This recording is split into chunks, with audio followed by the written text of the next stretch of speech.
Escrituras, vamos a leer la palabra de Dios, oramos y después vamos a tratar juntos de entender el mensaje de Dios para nuestras vidas. ¿Qué les parece? Damos la bienvenida a todas las personas que nos siguen por las redes sociales a través del Facebook.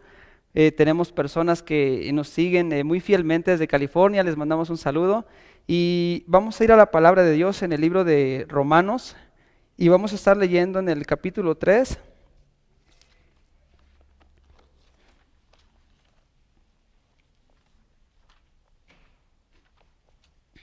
Romanos capítulo 3, versos del 9 al 12.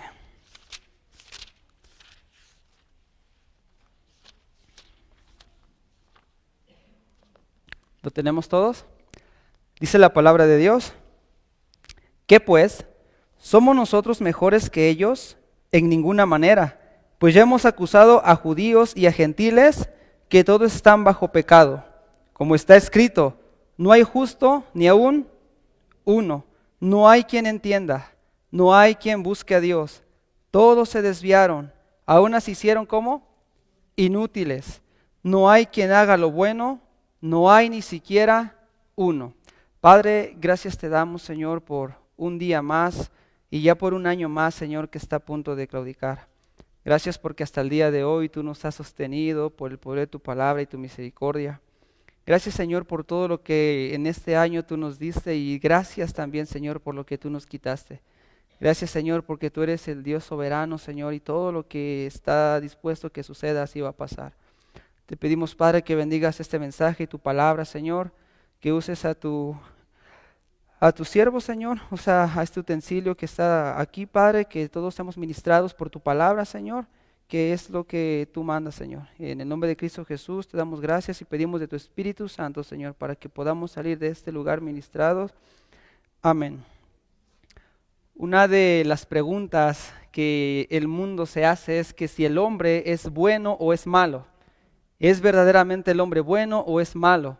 ¿Es el hombre malo con tendencias a hacer cosas buenas o es bueno con inclinación a hacer cosas malas? Y esa es la pregunta que se hace, ¿verdad? ¿Somos buenos o somos malos? Y el día de hoy, a través de la palabra de Dios, vamos a hacernos un estudio radiológico para ver qué es lo que el creador del universo dice acerca de nosotros, cómo somos nosotros. Porque usualmente nosotros nos comparamos con la persona que está a nuestro lado. O sea, yo no soy tan malo como aquel que roba. Y el que roba dice, yo no soy tan malo como el que secuestra. Y el que secuestra, yo no soy tan malo como el que asesina. Y siempre nos estamos comparando unos con otros. El problema no es lo que nosotros pensamos de nosotros mismos, sino qué es lo que Dios piensa de nosotros. ¿Ya? Y Pablo, empezando en este versículo, dice, ¿qué pues? ¿Somos nosotros mejores que ellos? Y dice, en ningún modo. Y vamos a entrar en contexto. Pablo le escribe a una iglesia que está en Roma, que él no fundó y que él anhelaba en su corazón visitar. Si tú lees la carta de Romanos, en el capítulo 15, dice, anhelo visitarlos, en el capítulo 1, perdón, dice, anhelo visitarlos para impartiros algún don. Es su anhelo de él. Ninguno de los apóstoles había ido a la iglesia de Roma. Entonces Pablo les escribe una carta. Y es interesante entender que la audiencia que estaba en Roma, la iglesia de Roma, estaba compuesta por judíos y por gentiles. ¿Ya? Posiblemente esta iglesia se fundó de personas que estuvieron en Pentecostés. Ya en Hechos 2 recuerdan que Pablo en el poderoso discurso dice que aparecieron lenguas en forma de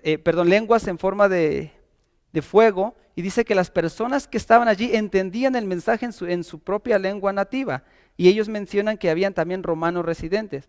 Obviamente ellos subían y por estar una semana en Jerusalén, ellos tenían que regresar a su tierra, a su lugar. Y se cree, la mayoría llega a la conclusión de que ellos fueron los que trajeron el evangelio a Roma. Entonces la iglesia empezó a crecer. Entonces Pablo sabía de que había una iglesia y él les escribe una carta. Y es interesante tener el contexto de que había judíos y había gentiles. Entonces, antes de empezar a desglosar los pasajes que leímos, permítanme hacer un contexto de lo que Pablo les viene diciendo. En el capítulo del versículo 1 del 18 al 32, Pablo empieza a hacer una acusación directa en contra de los gentiles y les empieza a decir que ellos, por la revelación natural que tienen, que ellos se dieron cuenta que un Dios existe, pero acaba diciendo en Romanos 1:21, pues habiendo conocido a Dios, no le glorificaron como Dios ni le dieron honra, sino que se envanecieron en sus necios razonamientos y su necio corazón fue entenebrecido.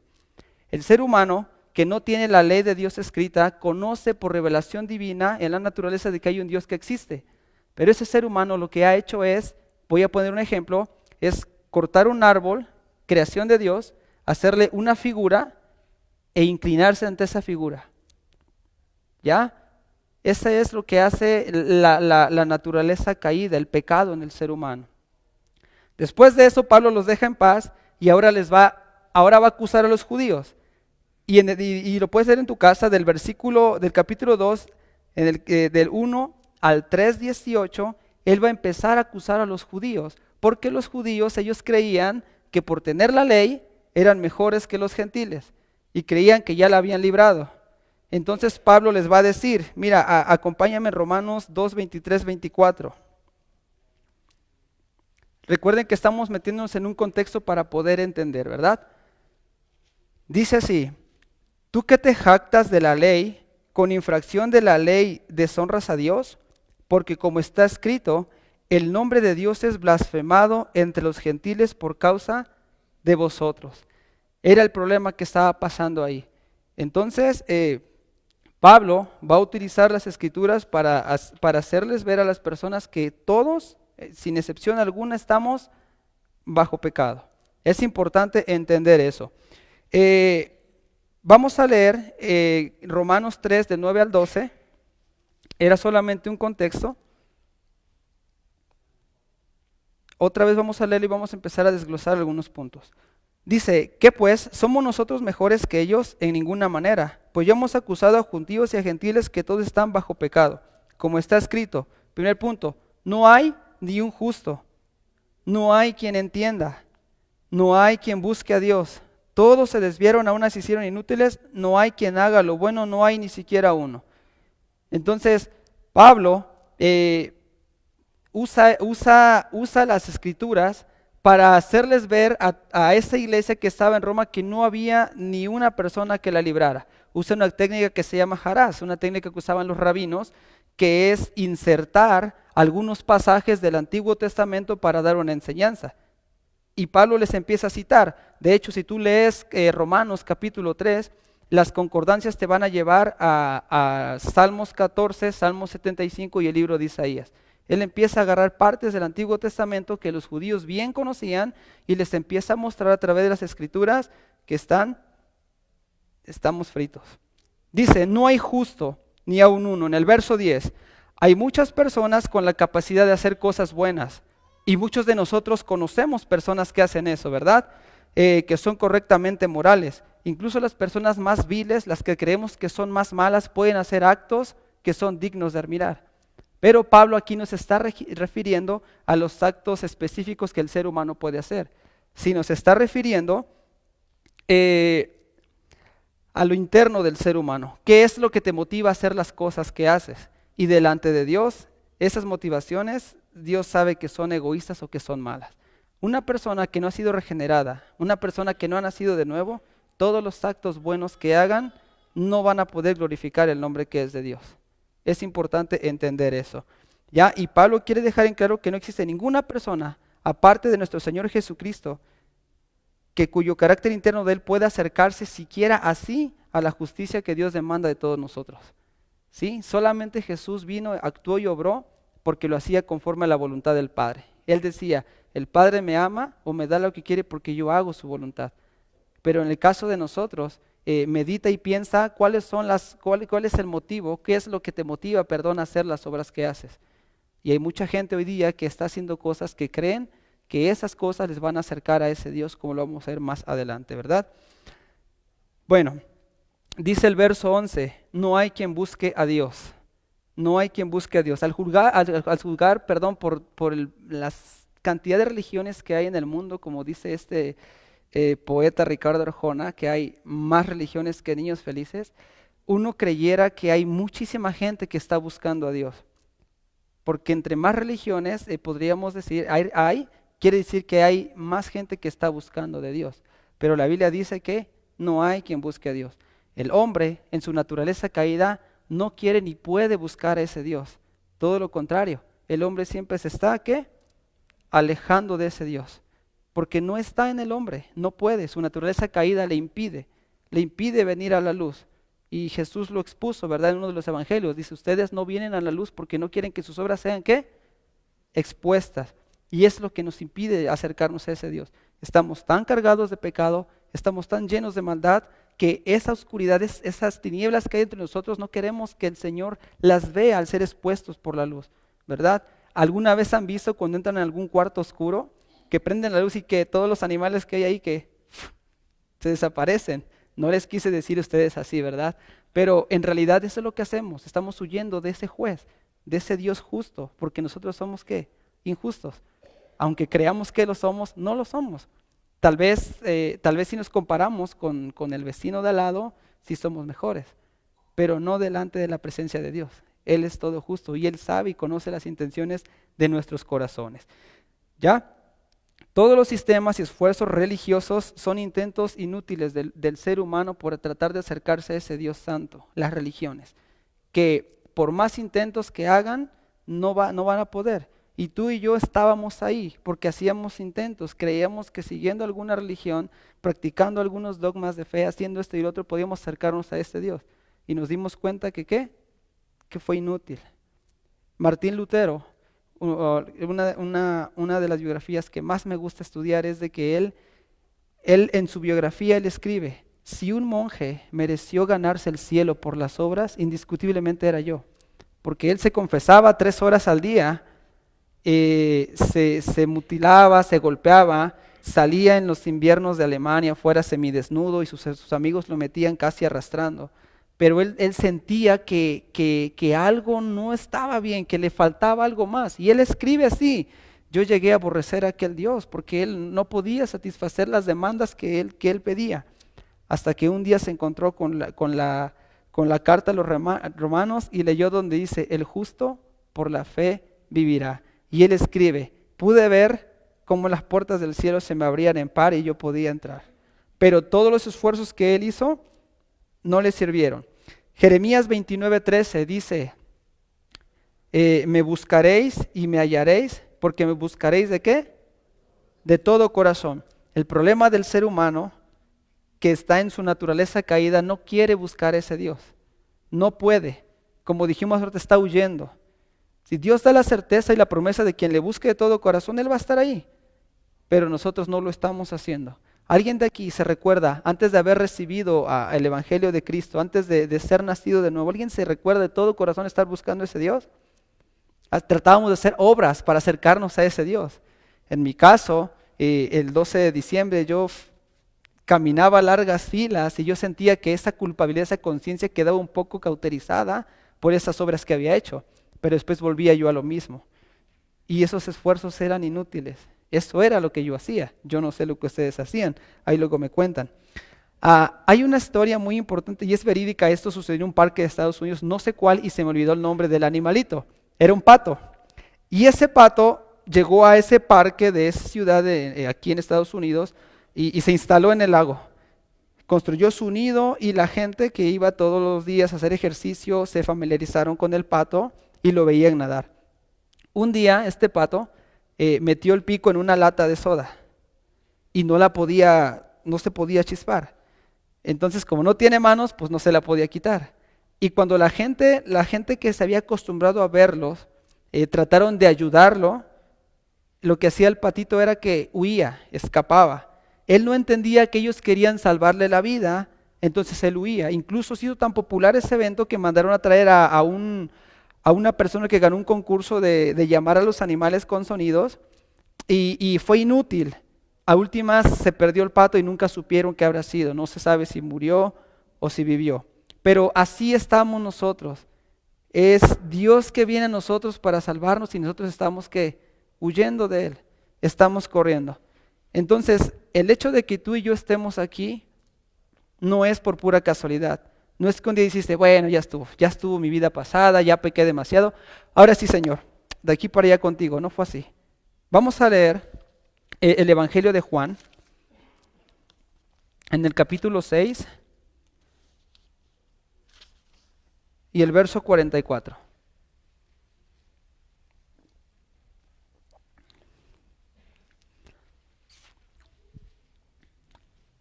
Dice, nadie puede venir a mí si el Padre que me envió no le atrae, y yo le resucitaré el último día. Toda persona que viene a Cristo es y será por la obra y la gracia de Dios en su iniciativa divina. Es Dios que toma la iniciativa. ¿Cuánta gente te ha dicho, hermano, pero el día que yo busqué a Dios, el día que yo vine a Dios? ¿Cuántas veces hemos oído eso? No, hermano, yo estaba perdido, pero cuando busqué a Dios, Dios no estaba perdido, los perdidos éramos nosotros, Dios siempre ahí ha estado. Pero la Biblia, desde Génesis hasta Malaquías, nos enseña que es Dios el eterno buscador. Dios saliendo en busca de Abraham, Dios buscando a Adán, ¿dónde estás? Dios saliendo en busca de Isaac, de Jacob, de Elías cuando estaba escondido en una cueva. Dios hecho hombre saliendo al encuentro de esos 12 discípulos, buscándolos y llamándolos. El mismo Dios del universo, en la persona de Jesucristo, vino a buscar a un traidor el día que él le falló. ¿Se recuerdan? Cuando lo encontró en el mar de Tiberias pescando después de haberlo negado. Es Dios que toma la iniciativa, no nosotros. Es importante eso. Dice el verso 12 también, todos se desviaron. Esta palabra del griego eklinos, que tiene un significado de inclinarse, desviarse, y en un término militar se refería a un soldado que iba por el lado contrario de la batalla. En pocas palabras, una persona que desertaba, una persona que no es nacida de nuevo, una persona que está en su naturaleza humana, pecaminosa y caída, todo el tiempo va a estar huyendo de Dios como lo hemos visto, ¿verdad? No hay quien haga lo bueno, otra vez. Y muchas veces podemos ver personas que hacen cosas buenas, que hacen actos de caridad, que se comparan con otras personas, como ya lo dijimos. Pero la Biblia dice que no hay ninguno. Mira lo que dice Mateo 7:11. Es el mismo Jesús testificando esto. Si voy muy rápido me avisan,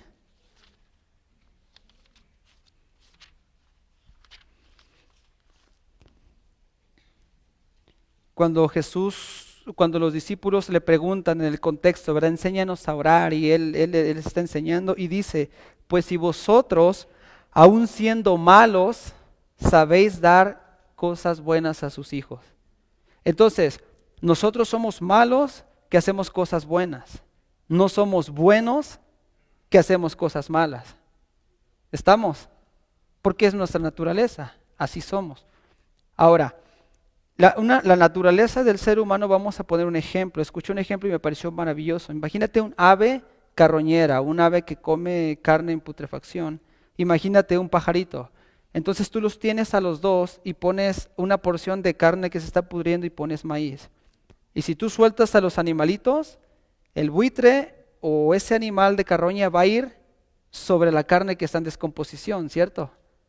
Y el pajarito va a ir sobre el maíz, porque es su naturaleza. Por eso es que el ser humano obra de esa forma, o obramos de esa forma, porque es nuestra naturaleza. Fuimos afectados por el pecado. Toda carne se corrompió. Ya, lo dice el libro de Génesis, y así estamos todos corrompidos y bajo pecado. Así que si creemos o si creíamos antes de estar aquí que éramos buenos, tengo una sorpresa. No lo somos. No lo somos. Ahora alguien podría decir, pero es que yo no hago pecados tan grandes.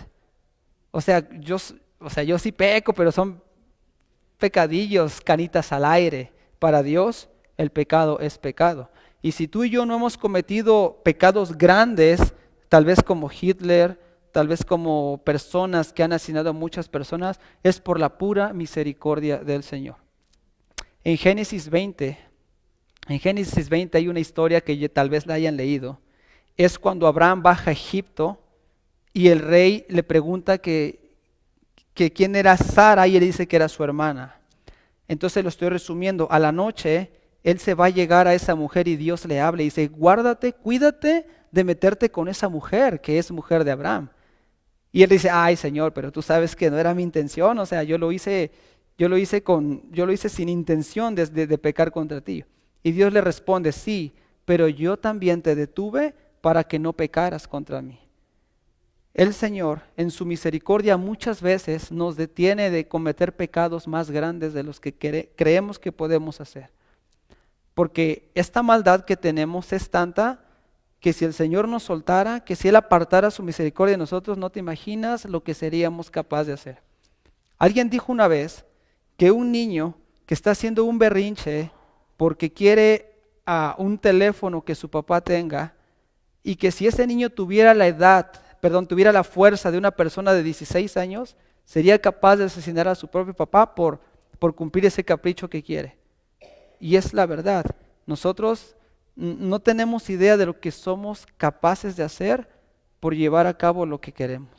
Y obviamente después excusarnos, ¿verdad? Como siempre. Bueno, termina diciendo, no hay ni siquiera uno.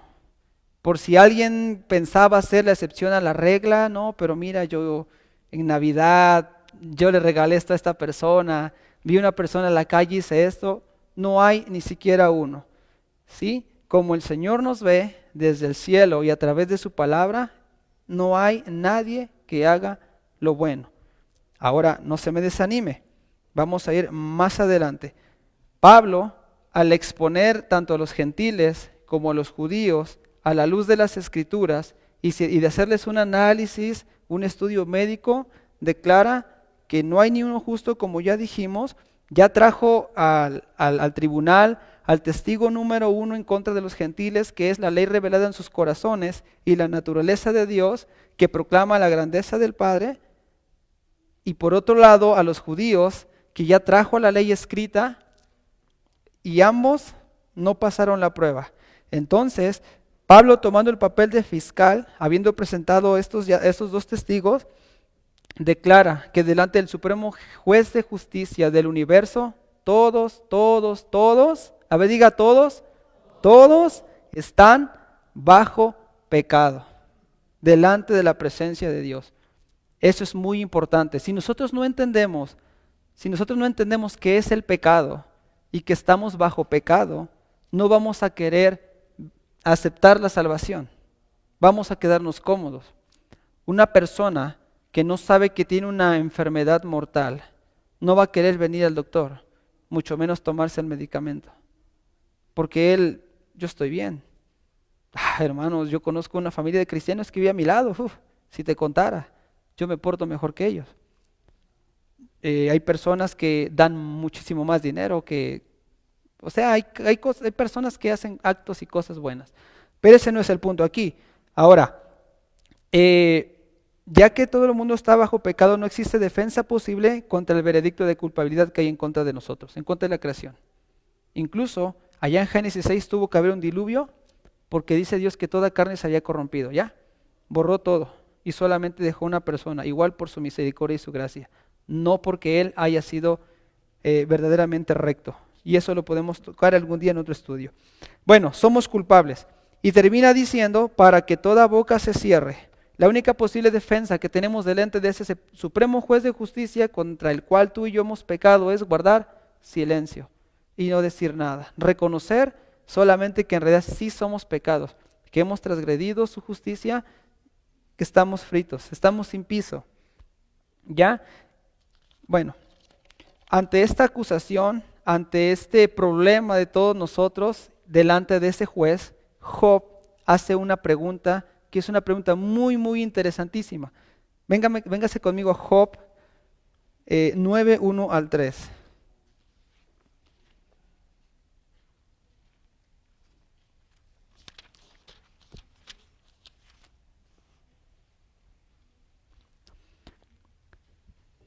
Dice así: ciertamente yo sé que es así. ¿Y cómo se justificará el hombre ante Dios? Si quisiera discutir con él, no le podrá responder una cosa ante 1000. ¿Cómo puede el hombre justificarse delante de ese juez supremo, justo, que todo lo sabe? ¿Cómo puede el hombre? Su amigo Elifaz hace una, Bildad Suita hace eco a esta pregunta de Job. Aquí ahí adelantito en el capítulo 25, del 4 al 6, mira lo que dice. ¿Cómo pues se justificará el hombre ante Dios? ¿Y con qué será limpio el que nace de mujer? He aquí que ni aun la misma luna será resplandeciente, ni las estrellas son limpias delante de sus ojos. Cuánto menos el hombre que es un gusano y el Hijo del Hombre también gusano. No hay nada que podamos hacer para justificarnos delante de Dios. Ahora, imagínate, perdón, que ahí terminara la carta de Pablo, que ya les escribió a los cristianos y dijera, bueno, son culpables, están sin piso, nos deja sin esperanza alguna. Pero no va a terminar ahí la carta, ni mucho menos lo que estamos estudiando. Vamos a leer ahora Romanos 3 del 21 al 26. Yo le puse ahí la segunda parte.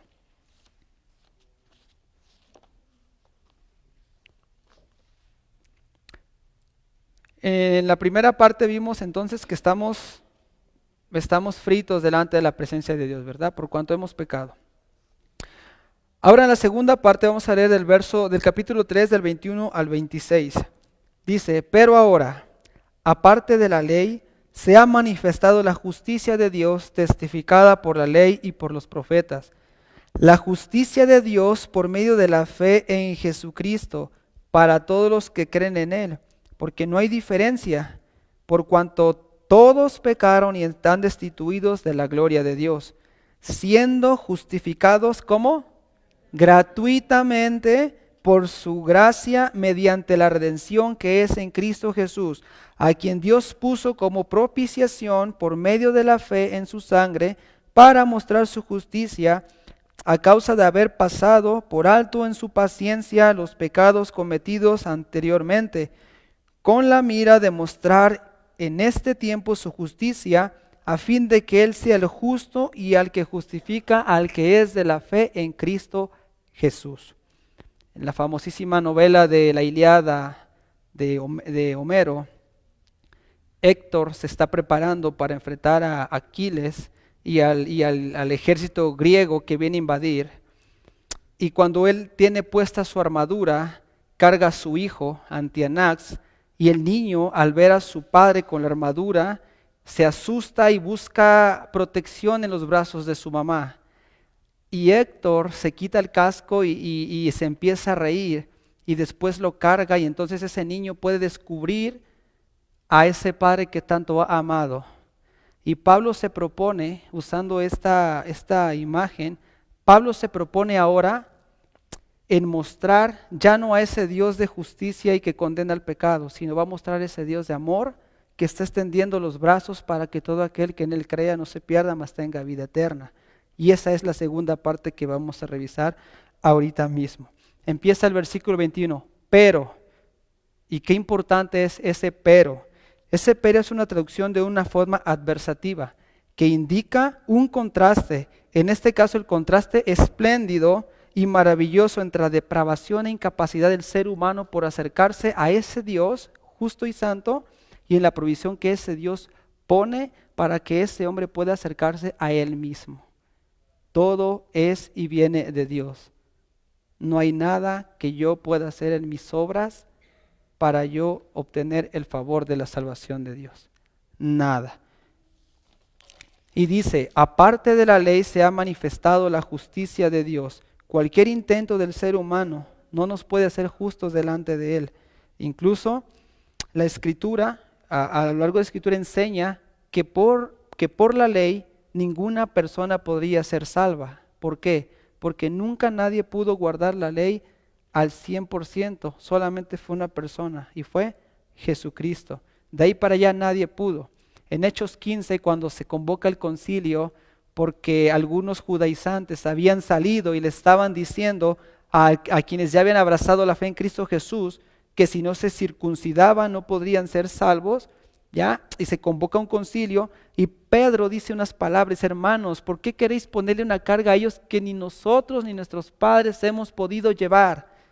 No se podía, por más que intentabas. Y Santiago va a decir allá más adelante que cualquiera que guarde toda la ley, pero que quebrante un solo de los mandamientos, ya se hizo transgresor ¿de qué? De toda. Así que, no es que me indigne, pero me pone mucho a pensar, personas que abrazaron la fe en Cristo Jesús, que que entendieron el plan de salvación de Dios y que ahora quieren volver al judaísmo, a tratar de guardar el sábado, a tratar de guardar algunas leyes. Entonces es un poco complicado y lejos de burlarme me da tristeza. Pero bueno, Pablo sin duda era una persona que tenía que jactarse de todas estas cosas de la ley. En Filipenses 3:4 él da una pequeña lista de lo que él era, ¿verdad? Si quieren vamos a leerla.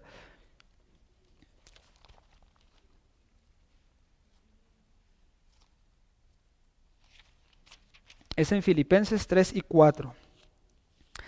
Aunque yo tengo también en qué confiar en la carne, si alguno piensa que tiene que confiar en la carne, yo más, circuncidado al 8º día, del linaje de Israel, de la tribu de Benjamín, hebreo de hebreos, en cuanto a la ley, fariseo, en cuanto al celo, perseguidor de la iglesia, en cuanto a la justicia que es la ley, irreprensible. Pero cuantas cosas eran para mi ganancia, las he estimado como pérdida por amor a Cristo. Dice, y ciertamente aún estimo todas las cosas como pérdida por la excelencia del conocimiento de Jesucristo, mi Señor, por amor del cual he perdido todo y lo tengo por basura para ganar a Cristo. Cuando Pablo se encuentra con ese Señor, todos sus esfuerzos que había hecho, todo ese celo santo, por así decirlo, ¿verdad? Porque él cuando perseguía cristianos pensaba que lo estaba haciendo bien, todo eso se le vino abajo y quedó. Y lo mismo que te pasó a ti y a mí, cuando nos dimos cuenta que todos aquellos sacrificios, todas aquellas mandas, todas aquellas cosas que hicimos fueron inútiles. ¿Por qué? Porque Dios es quien da la salvación. No nosotros la podemos ganar. Y en el verso 22 habla de la justicia de Dios que es por medio de la fe. En el texto que estamos analizando. La justicia de Dios, sin embargo, no se recibe por ninguna obra o esfuerzo humano que podamos hacer, sino que es adquirida única y mediantemente a través de ¿qué? De la fe. Y todo el capítulo 11 de Hebreos, que es conocido como la sala de la fama de los hombres de la fe, va a hablar que es por la fe que todos ellos alcanzaron la salvación. Hebreos 11:13, conforme a la fe murieron todos estos sin haber recibido lo prometido, sino que mirándolo, esperándolo, que eran dignos, sino que miran, se me olvidó, perdón. Conforme a la fe durmieron todos estos sin haber recibido sin haber recibido lo prometido, sino que mirándolo de lejos y creyéndolo y saludando que eran extranjeros y peregrinos sobre esta tierra. Ellos tuvieron fe. Y más adelante Pablo en el capítulo 4 va a tomar dos personajes del Antiguo Testamento para hablar de esto. Y acompáñame a a Romanos 4.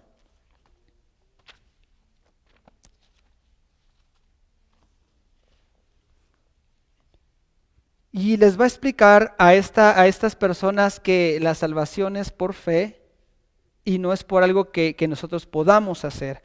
Y usando el ejemplo de Abraham, dice en el 4:5, dice, mas al que no obra, sino que cree en aquel que justifica al impío, su fe le es contada por justicia. Como también David habla de la bienaventuranza del hombre a quien Dios atribuye justicia sin obras. Dice en el contexto que si una persona trabaja, entonces por ley le tienen que pagar, ¿ya? Pero una persona que no hace nada y lo recibe todo por fe, entonces eso le obra como acepto delante de Dios. Vamos al verso 24. Y en el verso 24 hay un juego de palabras que muchos hemos escuchado, pero que tal vez no todos entendamos. Y ya no sé cómo voy de tiempo. Dice el verso 24, siendo justificados gratuitamente por su gracia mediante la redención que es en Cristo Jesús. La primera palabra que aparece es justificados. ¿Qué quiere decir la palabra justificados? Esa palabra es que somos declarados no culpables, no culpables. Primero vimos que todos estamos bajo el juicio de Dios y que hemos transgredido, ¿verdad? Las leyes de Dios y que estamos, de hecho, Romanos 3:23 dice, por cuanto todos pecaron y están destituidos de la gloria de Dios.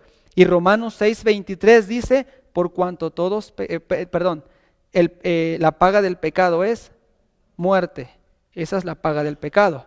Y es una muerte física y es una muerte espiritual eterna, a una eternidad apartada sin Cristo, ¿verdad? Y sin el Señor. Apocalipsis 20, el gran juicio del trono blanco. Pero mira, dice, cuando en una corte el juez declara inocente al acusado, se eliminan todos los cargos de su carta y legalmente es como si la persona jamás hubiera cometido alguna culpa. Cuando Dios perdona nuestros pecados, limpia nuestros antecedentes y delante de Él somos como si nunca hubiéramos cometido ningún pecado. ¿Sí? Qué increíble esa palabra, justificados. Y después viene otra palabra que mucho nos encanta y es gratuitamente. Gratuitamente. Hermano, pero es que no, yo tengo que hacer algo tengo que hacer, no puede ser así. Es gratuitamente. No hay nada, ninguna obra que puedas hacer. Dice en Jeremías que todas nuestras obras delante de Dios son como ¿qué? Como trapos de inmundicia, porque Él es un Dios totalmente santo. ¿Qué le podemos ofrecer a Dios? Él es santo. Él es el que toma la iniciativa. ¿Ya? Entonces, el regalo es que el creyente recibe sin haberlo ganado ni merecido. Es el regalo más grande que Dios ha podido darle al mundo. Que de hecho, hace unos días atrás celebramos eso, ¿verdad? Que el Dios del universo se hizo hombre, habitó con nosotros, Emmanuel, para salvar al pueblo de su pecado. Esa es la Navidad, ese es el Evangelio. Bueno, ángelos, noticias, evangelo, buenas nuevas, buenas noticias, ¿ya? Esas son las buenas noticias. Y dice que es por gracia, otra palabra que muchas veces escuchamos y que es algo que tú recibes sin merecerlo. Algo que tú recibes sin merecerlo, sin haber hecho ningún esfuerzo. Y es aquí donde muchas personas tropiezan.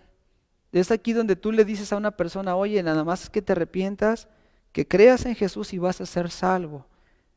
Y ahí es donde nosotros chocamos, porque se dice que el hombre es irremediablemente religioso. Siempre queremos ofrecer algo. ¿Sí? El joven que viene a Jesús, maestro, ¿qué tengo que hacer para ir al reino del cielo? Pablo cayendo de espaldas, Señor, ¿qué quieres que haga? Nada. Dios lo va a hacer. Ahora, con esto no estoy diciendo que ya después de que tú eres salvo no vas a hacer obras, porque Efesios 2, 8 y 9 dice que fuimos salvos no por obras, sino por la gracia, y después que vamos a hacer obras, las cuales Dios preparó desde el principio del mundo para que nos anduviéramos en ellas. Pero esas obras ya van a ser fruto de tu salvación, no hay que confundir, ¿ok? Importante eso, ¿verdad? Esa gracia. La muerte de su propio Hijo en la cruz es la que nos dio la salvación. Segunda de Corintios 5:21. Al que no conoció pecado, por nosotros lo hizo pecado, para que nosotros fuésemos hechos justicia de Dios en Él. En Él. Una versión diferente dice, Cristo nunca pecó. Dios lo trató como si hubiera pecado para declararnos inocentes por medio de Cristo. Y así tú y yo y todos los que creen en Jesús, no hay nada más que hacer, sino que recibirle por fe el gran sacrificio que Él ha hecho. Dice adelante, mediante la redención que es en Cristo Jesús, mediante la redención. Y esta palabra, apolutrosis, transmite la idea de librar a alguien mediante algún pago. En el Antiguo Testamento, las personas que debían mucho y no podían pagar, eran vendidas como esclavos. Y pasando un tiempo, un familiar muy cercano podía redimirlos pagando esa cuenta. Eso tú lo vas a ver en el libro de Ruth, si no me equivoco, y en algunos otros casos. En el Nuevo Testamento esta palabra se usaba también y se refería a los mercados de esclavos, donde había personas que eran vendidas y había personas buenas, entre comillas, que venían y pagaban esa cierta cantidad por ese esclavo y después lo dejaban libre. Y esa se asimila mucho a un ejemplo que el pastor nos pone, ¿verdad? Con Abraham Lincoln y la esclava. pero eso se usaba en el Antiguo Testamento. Bueno, el pago adecuado para redimir a la humanidad caída, a ti y a mí, fue el de Jesucristo. El justo pago que fue dado para que tú y yo fuéramos liberados de la esclavitud ¿de qué? Del pecado. Para que fuéramos liberados de esa esclavitud del pecado. Fuimos redimidos, fuimos comprados 2 veces. ¿Por qué? Por amor de Dios a nosotros. Jesús fue nuestra propiciación. Dice más adelante, a quien Dios puso como propiciación por medio de la fe en su sangre. Y esa palabra propiciación, hilasterión, se refiere al propiciatorio que estaba en el lugar santísimo. Si se recuerdan, si lo han leído, ¿verdad? Estaba el tabernáculo dividido por el atrio interior, el lugar santo y el lugar santísimo. Y en el lugar santísimo se encontraba ¿qué? La misma presencia ¿de quién? De Dios, simbolizada ¿dónde? En el arca.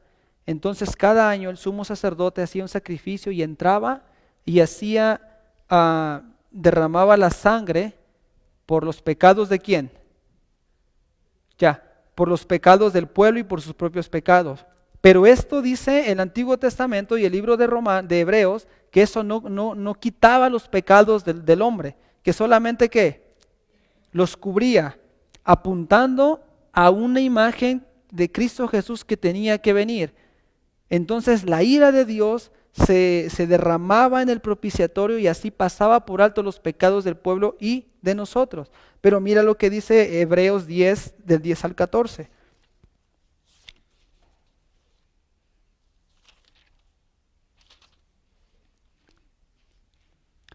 Dice, en la cual voluntad hemos sido santificados mediante la ofrenda del cuerpo de Jesucristo, hecha una vez y para siempre. Y en verdad, todo sacerdote está día tras día ministrando y ofreciendo muchas veces los mismos sacrificios que nunca pueden quitar los pecados. Pero, ahí está otro pero Cristo, habiendo ofrecido un solo sacrificio por los pecados para siempre, se ha sentado a la derecha de Dios, esperando de allí en adelante hasta que sus enemigos sean puestos por estrado de sus pies, porque con una sola ofrenda ha hecho perfectos para siempre los que son santificados. Una sola ofrenda. Cuando Juan Bautista, que fue preparado desde el vientre de su madre para darle el recibimiento, que era el heraldo que tenía que anunciar que venía el Salvador, y cuando lo vio, ¿qué dijo? Aquí está el rey de Israel que va a poner en opresión a Roma para que ustedes sean libres. Eso dijo. ¿Qué fue lo que dijo? He aquí el Cordero de Dios que quita el pecado del mundo. El Cordero de Dios. Y si tú has leído un poco del Antiguo Testamento, de Levítico, ¿qué era el símbolo qué es lo que hacía el Cordero? Una familia pecaba y venía delante del sacerdote y traía un corderito. Y el niño le preguntaba, papá, ¿pero por qué va a morir el corderito? Porque hemos pecado. Entonces, ahí está la respuesta que Isaac le hace a su papá cuando van camino al monte Moría. ¿Recuerdan? Papá, tengo la leña sobre mi hombro, pero ¿dónde está el sacrificio? ¿Y qué dijo Abraham? El Señor se proveerá un cordero. Años después, 2000 años más adelante, no sé cuántos años, ese mismo cordero iba hacia ese monte llevando los pecados de nosotros. Bueno, y después dice que Dios es el justo y el que justifica. Dios es justo. Y siendo un juez justo, Él tiene que satisfacer su justicia.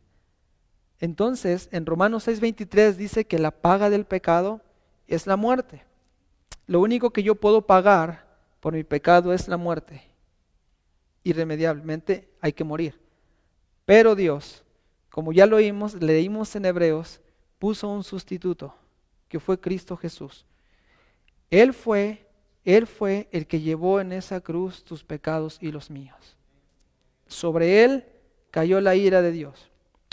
Y no es que Dios en el monte de los Olivos estuviera sufriendo porque iba a enfrentar los clavos y el dolor. Porque después muchos cristianos lo hicieron. La preocupación de Cristo era de que iba a quedar separado por un tiempo de la presencia del Padre, porque el Padre no podía ver los pecados del mundo que él cargaría. Entonces fue Dios el que puso la solución para el pecado. Él fue. Nada que nosotros podamos hacer. De hecho, cuantas más obras hagas, más te estás alejando de Dios. Fue Dios quien puso la solución. Él fue. ¿Qué es lo que tenemos que hacer? Me dirás, solamente creer en Cristo Jesús. Él lo hizo todo. Él fue. Nada que podamos hacer. Y ahorita que termina el año, yo oraba, ¿qué puedo compartir? Había tantos temas y me daban vueltas, estaba yo loco. Pero me puse a orar y algo me apuntaba acá.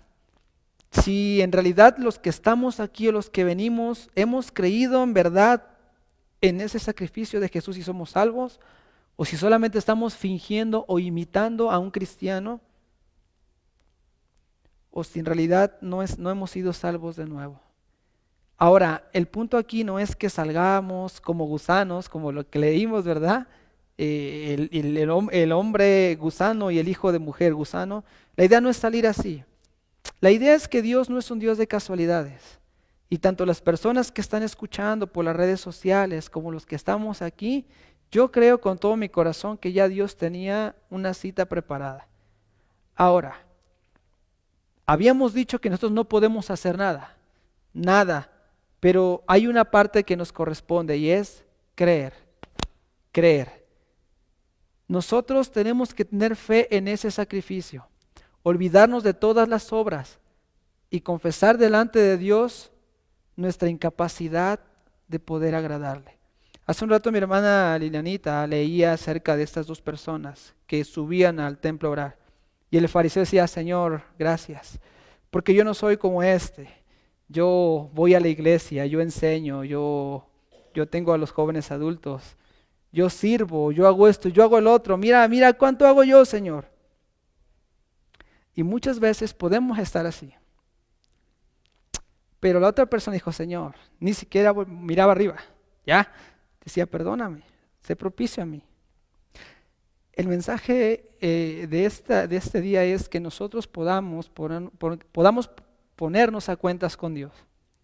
Si tú has venido mucho tiempo y no eres nacido de nuevo, si a la luz de estos mensajes, de estos textos, crees que no has nacido de nuevo, está la oportunidad aquí.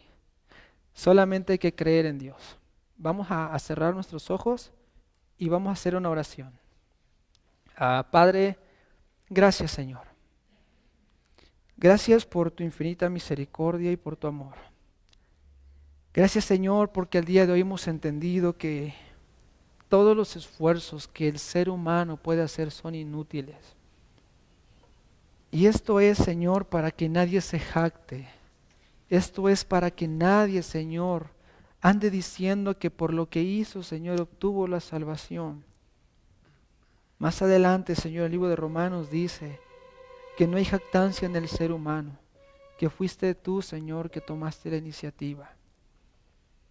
Y a la luz de estos textos, Señor, no te queremos pedir que entres a nuestro corazón y que nos salves. Te queremos rogar, Señor, te queremos suplicar que entres y que perdones todos nuestros pecados. Como decía, Señor, aquel gentil, sé propicio a nosotros, Señor, y ten misericordia.